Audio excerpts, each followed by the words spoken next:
On peut voir les vignes, le vignoble du Jurançon, en partie. Et voilà, dans la quiétude du Béarn, avec nos traditions auxquelles on est très attaché, avec un environnement qui est vert, naturel, où il y a beaucoup de gibier, du champignon, enfin tout ce que peut nous offrir la nature, loin de Paris et de ses tourments. Et c'est là où on se rend compte qu'on est loin d'un système. Paris, il ressemble à son système, il est vraiment très laid, c'est vraiment invivable.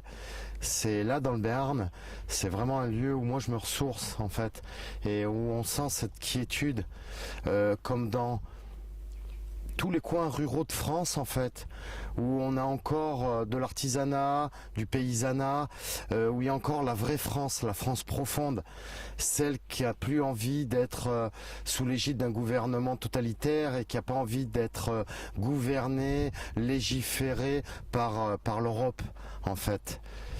J'ai vu à Port-Castet dans les montagnes des bergers dépités qui affinaient leur fromage de façon traditionnelle comme le faisaient leurs parents, leurs grands-parents, et où il y a des normes européennes qui tombent, où on leur dit que dans des vieilles granges béarnaises où ils avaient l'habitude d'affiner leur fromage, que maintenant pour être aux normes européennes, il va falloir mettre des tablards en inox et en alu et du carrelage. Alors que traditionnellement, on n'a pas entendu les directives européennes d'hygiène ou de quoi que ce soit pour affiner et se nourrir de notre fromage. Sans mourir de quelques bactéries que ce soit d'ailleurs. Ce que ça représente en fait Pau dans le Béarn en fait. C'est vraiment une ville parce que c'est une ville bétonnée quand même, mais au milieu d'un écrin de verdure en fait. Et après on va passer aux caves de Jurançon. Pourquoi pas aller déguster du blanc de Jurançon et puis... C'est ce qu'on va faire. Et puis voilà. Et après ce soir, rendez-vous est pris 15h30 devant le tribunal, devant la mairie de Pau, pour voir si un peu comme ça, de façon un peu intrusive et inopportune, voir si on peut rencontrer Monsieur Bayrou, François Bayrou, maire de Pau, quoi.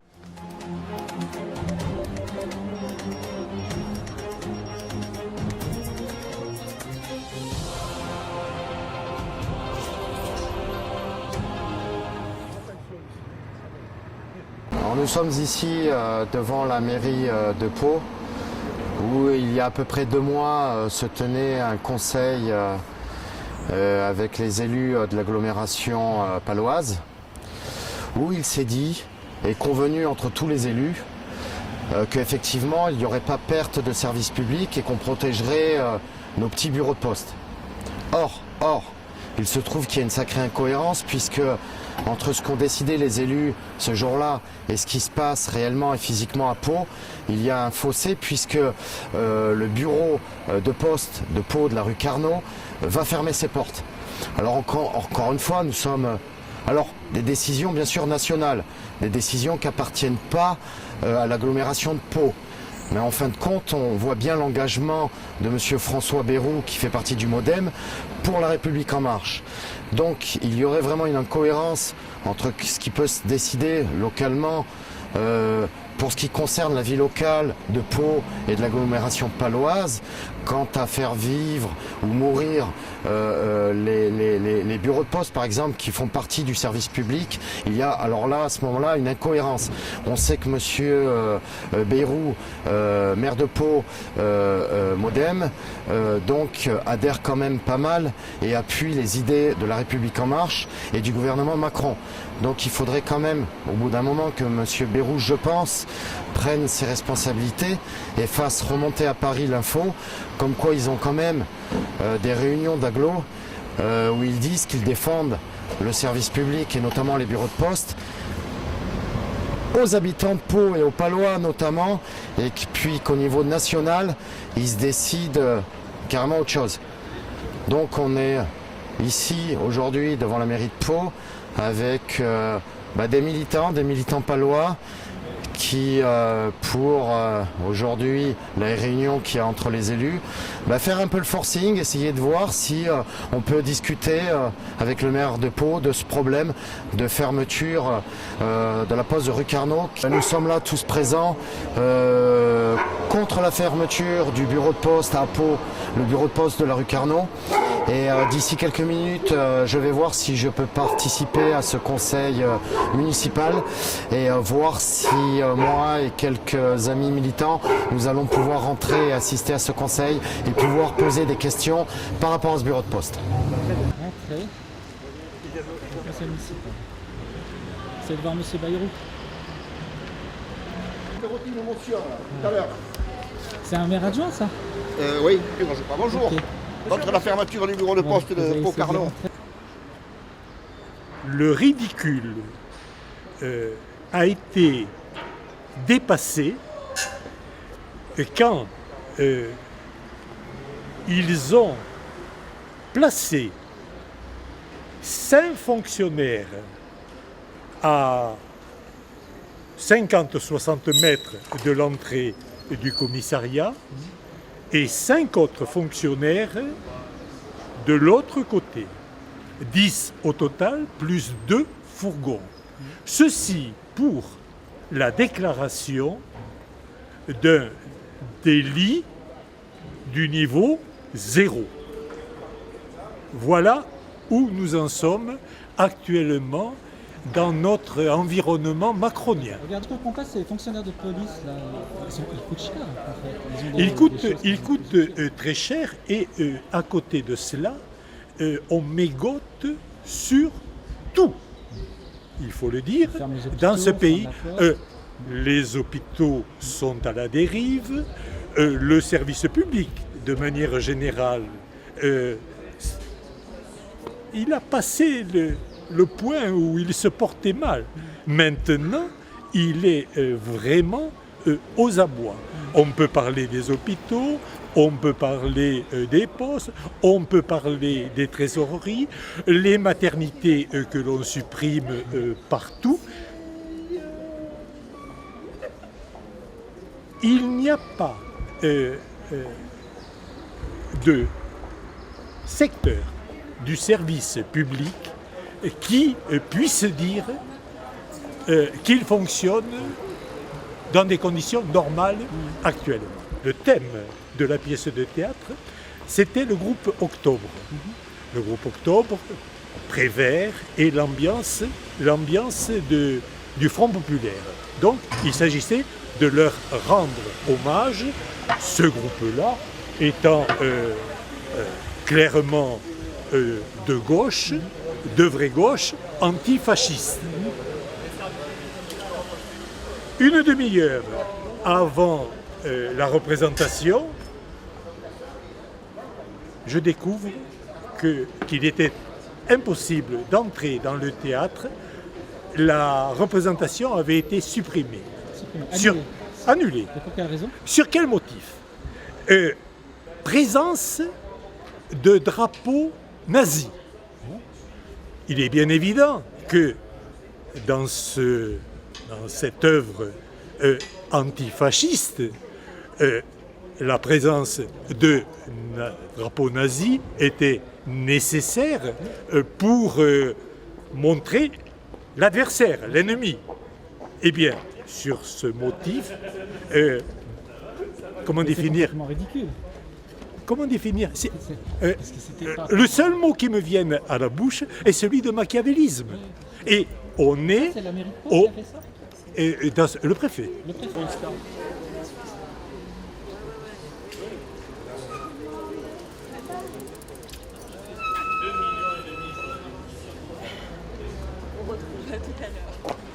Mais là, comme nous sommes venus défendre notre poste, D'accord. la poste, On vous demande de voter une motion, nous sommes là. comme vous l'avez fait pour le conseil communautaire. Je regarde, il y a un conseil municipal aujourd'hui, donc Et donc on est venu en petit nombre, mais par rapport à la fermeture d'un bureau de poste sur Pau. Le maire de Pau a peur en fait, il a peur, je ne sais pas de quoi, il a toujours eu peur. Il a été ministre de l'Éducation nationale et après qu'il ait arrêté, je ne sais plus comment ça s'était passé, pendant 3-4 ans, il y avait toujours des flics chez lui devant sa maison à Bordère. On veut tuer les services publics de toute façon, tous les services publics on veut les tuer, donc il n'y en a que pour le privé, donc c'est une volonté politique depuis longtemps. Voilà. Le 20 décembre, notre première manifestation c'était au niveau du conseil départemental, donc nous avons été reçus par M. Lasserre aux alentours de 9h30. Il y avait une réunion, enfin, il a reçu quelques gilets jaunes. Bon, voilà, ce n'était pas forcément les gilets jaunes qu'il aurait dû recevoir, mais il avait choisi des gilets jaunes du Rassemblement national essentiellement. J'étais donc au conseil départemental et puis une personne des gilets jaunes a dit il y a M. Bayrou qui est dans son bureau qui peut nous recevoir. Je suis rentré ici en 4e ou 5e position. Il y avait déjà 2-3 personnes qui étaient dedans que je n'ai pas vu rentrer. Il y avait un petit jeune que j'appelais l'Indien devant moi, très sympa. Je suis rentré et à peine j'ai passé cette porte ici. Donc ici il y avait un cordon de flics. Il y en avait 2 qui l'attendaient cachés derrière la porte ici, qui étaient cagoulés, qui étaient... Alors moi, qu'est-ce que j'ai fait? Quand j'ai vu des matraques et puis des gens cagoulés, je me suis mis à courir à toute vitesse. J'ai pris un coup de matraque. J'ai cru qu'on m'avait poussé sur le mur au début. Je me suis retrouvé par terre. J'ai vu quelques étoiles, mais je n'ai pas perdu connaissance. Et après, le gars, il s'est foutu sur moi. Il m'a pété mes lunettes. J'ai toujours pas de remboursement de mes lunettes d'ailleurs. Il ne faut pas que je rêve. Il a cassé les lunettes. Il m'a foutu un coup de matraque. Ensuite, il m'a tordu. Il s'est mis sur moi. Et ici, les gens entendaient mes cris. Ici, il y avait des gens dehors, des gilets jaunes qui n'avaient pas pu rentrer. Puisqu'après, un autre collègue il s'est fait envoyer ici sur une voiture, à la mairie de Bac, qui a porté plainte aussi. Et lui, il aurait pu aussi 68 ans aussi. Mais ce policier, quand il me relève, il me dit vous allez pas sortir comme ça. J'ai dit mais je m'en fous, j'ai du sang partout, mais c'est pas grave, je m'en fous. Ça saignait. Ah ben, j'avais du sang un peu partout, un coup de matraque. Ah ouais, mais j'ai des photos, je vous les montrerai après. Et donc, et il me dit vous allez vous nettoyer. Je ne peux pas me nettoyer. J'ai dit vous m'avez pété la clavicule. J'ai dit en plus, je savais que c'était la clavicule que j'avais mal. Et puis j'avais mal aux côtes aussi parce que j'avais des côtes flottantes abîmées. Il a enlevé son masque, son foulard bleu qu'il avait là, et puis il m'a nettoyé le sang. Donc j'ai vu son visage, un visage poupon, un mec d'une 40aine d'années, assez trapu, pas très grand, visage tout blanc, mais je pense qu'il était drogué, quoi, à mon avis. Parce qu'il n'a pas fait ça de son plein gré. C'est comme un virin quand il s'est dopé, quoi. Voilà. J'étais assis sur les marches, ils m'ont demandé nom, prénom, les 2 autres personnes qui avaient. Alors pour vous dire que c'est moi qui visais, et peut-être l'autre personne âgée qui était là aussi avec des cheveux blancs. Les jeunes sont sortis des toilettes, les portes étaient fermées, ils auraient pu aussi les frapper aussi. Tant mieux pour eux qu'ils n'aient pas été frappés. Hein.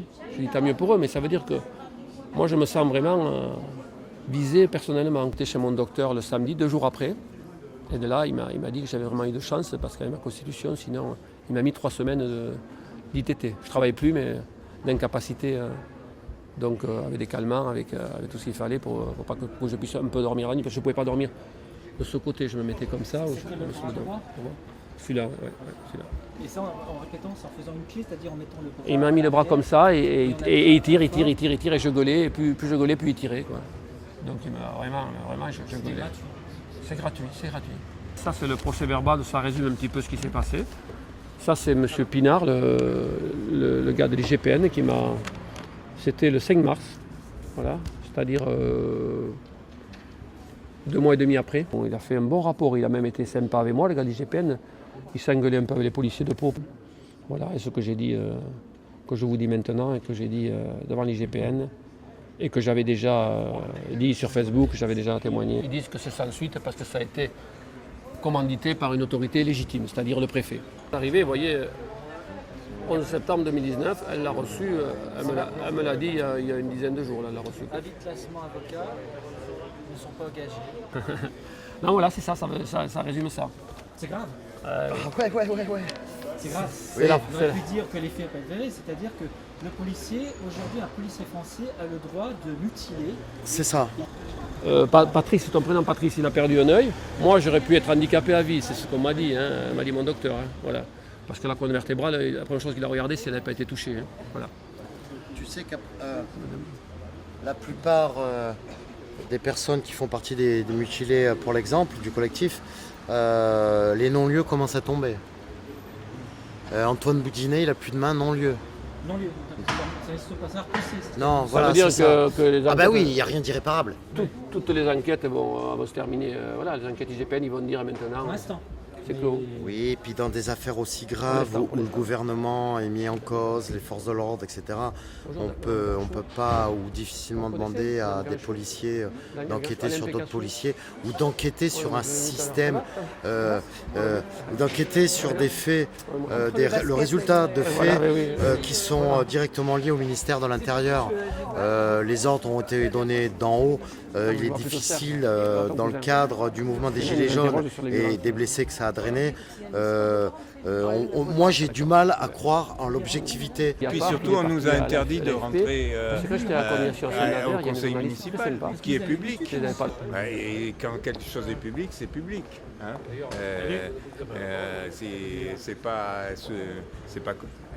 C'est pas sur réservation. Et bon, on n'a pas pu rentrer. Voilà. Au bout de c'était 6h05, 6h10, on ne peut plus rentrer. Voilà. Alors qu'il y a des gens qui sont sortis, on disait, Oui. on aurait pu Ce sont des rentrer. gens qui ont des privilèges. Il ne faut pas oublier. Nous sommes des citoyens lambda, nous. Voilà. Et des habitants de Pau. Des habitants de Pau. Donc vous êtes déçus par... Ah ben oui, on est déçus. On était venus pour entendre notre cher maire, très cher maire. Je n'avais pas voté pour lui, mais c'est quand même notre maire. Non. Bon, Bayrou, il est là-bas en haut, là. Il est là-bas en haut, là, il y a la lumière, là. La lumière, alors on va le voir. Premier étage, deuxième étage.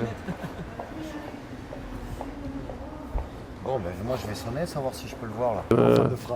C'est à Toulouse que... Mais vous exécutez, con. Putain, vous pouvez pas vous rebeller un peu de temps en temps, putain, contre les ordres, la con. Mais ouais, mais ils peuvent, oui. Moi, j'ai fini ma carrière à l'hôpital au placard et je me suis rebellé. Mon père était policier. Il est dégoûté de voir. On peut se rebeller. De maintien de l'ordre actuel. Il rentre, il sort, il rentre, il sort. Et moi, je- Non, mais moi, j'ai pas le droit de rentrer. De toute façon, dès que je suis arrivé, rentrez-vous, moi, je reste dehors, je vais vous garder des affaires. Non, non, t'inquiète. Moi, j'ai pas le droit de rentrer. On n'est pas des terroristes, quoi, merde. Démocratie chrétienne, le mec qui copule avec le Front National. Ses meilleurs amis sont du Rassemblement National, je peux le dire avant tout le monde ici. Dans sa famille, il y a des gens du Front National. C'est comme Blanco, l'avocat qui se présente, c'est la même chose, c'est la même mafia. Il copule avec les fachos, ce type. Conseil municipal, Oui, mais je n'ai pas le temps. Ouais, mais on va pas te parler, elle a peur. Comment s'organiser avec les luttes locales, comment prendre contact avec les secteurs ou associations en lutte sur différents thèmes, comment pallier aux problèmes de communication intergroupe Gilets jaunes dans des zones pourtant proches. Je trouve à organiser la communication entre Gilets jaunes. Si on a des choses à dire, donc on